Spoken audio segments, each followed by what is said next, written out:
Hi, everybody. Mike White here. Welcome to this week's vlog post.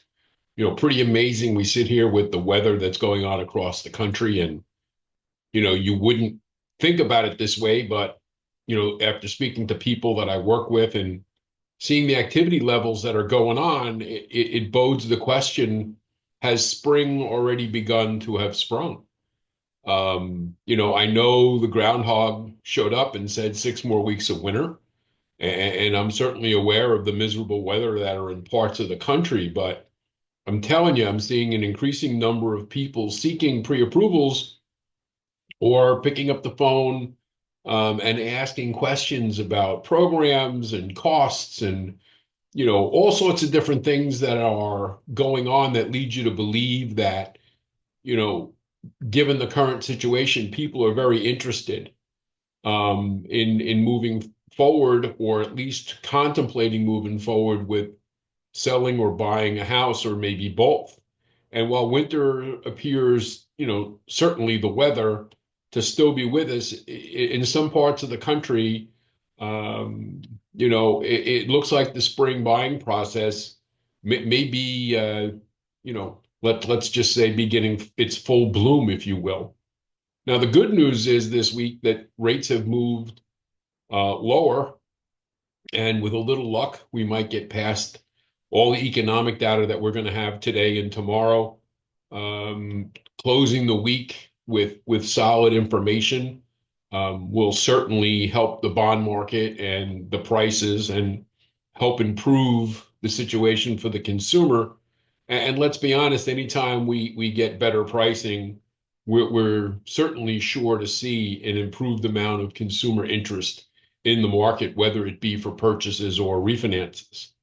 So, with all of this in mind, it's really important that you not only remain focused on your current pre-approvals and your current database, and having conversations with them, but it's also important to take a look back at past pre-approvals, people you may have spoke to last year that may not have consummated a transaction, that may have decided to wait for any number of reasons, because the big piece here is taking advantage of where we are right now in the marketplace, right? We know once we get into the full spring buying season where the weather is nice and people are really excited to be out and about, we're going to see more people looking for houses. And so what does it tell us? It tells us that right now there is not a lot of competition for the properties that are out there. We're much more likely to have sellers entertain potential sales concessions or price adjustments, and be more interested in the negotiation process, if you will, when it comes to selling a house. The weather gets nicer and more people show up. We're going to start seeing home prices, start to move higher sometimes, pretty quickly. And we go back to, wasn't that long ago, where we saw, competitive bid situations, multiple offers, all that stuff can quickly come back. So it's really important to take a look at where we are now and realize there is a competitive advantage for you to be having these conversations.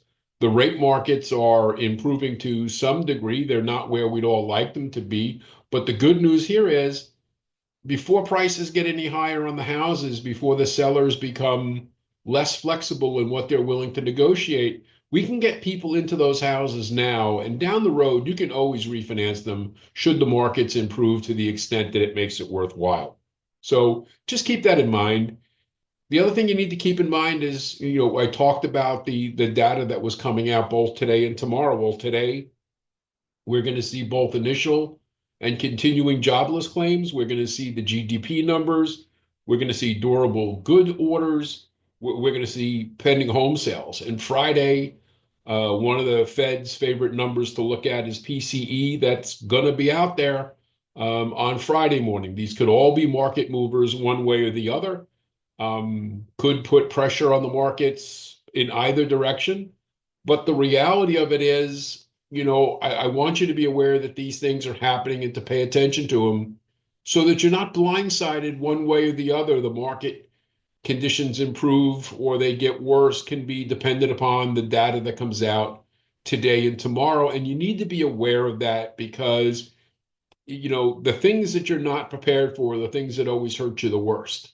So at least being prepared. And if the numbers are positive for the bond market and we see continued improvement in pricing, all that much more to get excited about. So as always, if you have questions or comments, it's Mike at imtcoaching.com. We'll talk to you again next week. Take care.